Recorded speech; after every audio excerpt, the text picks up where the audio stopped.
Donc, on va commencer par regarder le caractère chinois. Donc, je remets à l'écran ici le modèle. Ça, c'est l'acétate. Donc, je vais le faire en grand sur le papier. Donc, ici, on a le modèle chinois. Hein.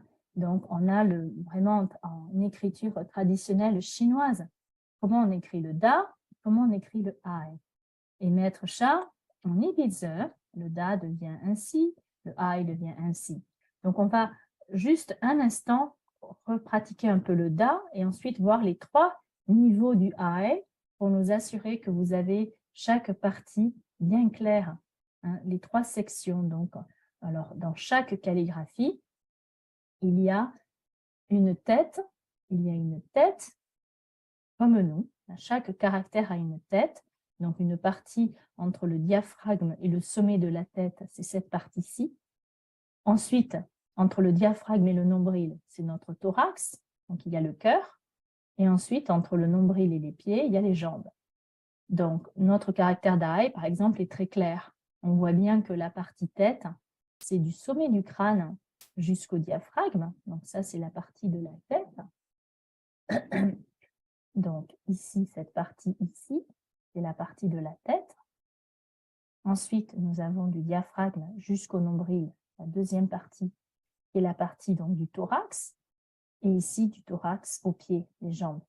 Donc, quand on va écrire la calligraphie, comme on le disait tout à l'heure, notre écrit montre notre être, montre notre âme, montre notre cœur, montre nos émotions, donc, montre nos pensées.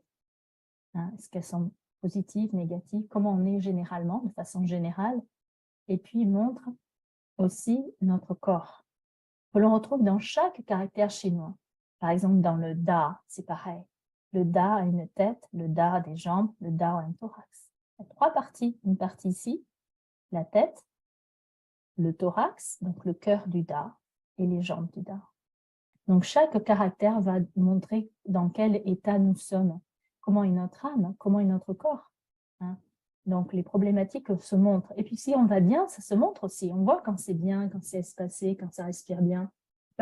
Donc, si on écrit ce da en chinois, qu'est-ce que ça donne? Alors, on y va. Donc, ici, donc on va par exemple regarder le caractère chinois de da.